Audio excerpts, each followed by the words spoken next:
નમસ્કાર દર્શક મિત્રો, ગુજરાતી 7 ન્યૂઝમાં આપનું હાર્દિક સ્વાગત છે। હું છું રીતિ પુરોહિત અને હવે જોઈશું આજના મુખ્ય સમાચાર। પાદરા બક્ષીપંચ મોરચાના પ્રમુખ સ્વ મેહુલ રાવળના અવસાન બાદ યોજાયેલા બેસના પ્રસંગમાં આવેલા તમામને વૃક્ષના છોડનું વિતરણ કરી પરિવારજનોના શ્રદ્ધાસુમન અર્પણ કરી હતી। પાદરા ભાજપ બક્ષીપંચ મોરચાના પ્રમુખ સ્વ મેહુલ રાવળે પાદરા નગર તેમજ તેઓના વિસ્તારમાં એક સામાજિક આગેવાનની સાથે સેવાભાવી સ્વભાવ ધરાવતા હોવાથી તેઓ આગવી છાપ ધરાવતા હતા અને લોકોના હૈયામાં વસેલા હતા। તેઓનું એક એક્સિડન્ટ દુર્ઘટનામાં મૃત્યુ થતા પરિવાર તેમજ મિત્ર વર્તુળમાં ઘેરો શોક લાગણી પ્રવર્તી હતી। સ્વ મેહુલ રાવળના યોજાયેલા બેસના પ્રસંગમાં મેહુલ રાવળની યાદમાં પરિવારજનોએ વૃક્ષના છોડનું વિતરણ કર્યું હતું।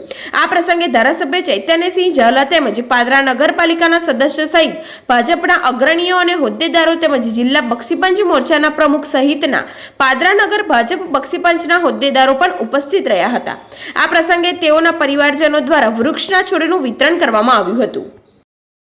અમારા ભાજપના બક્ષીપંચ મોરચાના પ્રમુખ મેહુલભાઈ રાવળનું દુઃખદ અવસાન થયું હતું। તેમનું આજ બેસનું છે। એ અમારા વોર્ડમાં ઘણા અગ્રણી નેતા હતા અને ઘણા સારી સામાજિક કાર્ય એમણે કર્યા છે અને આજે એમના પરિવાર તરફથી એક ઉમદા કાર્ય કરવામાં આવ્યું છે કે જ્યારે બેસનામાં જે પણ આવે છે બધાને વૃક્ષારોપણ માટે છોડવા આપવામાં આવે છે। એ મેહુલભાઈની યાદગીરી સ્વરૂપે અને એમના પરિવારે જે આ કામ કર્યું છે એ માટે એમનો આભાર માનીએ છીએ।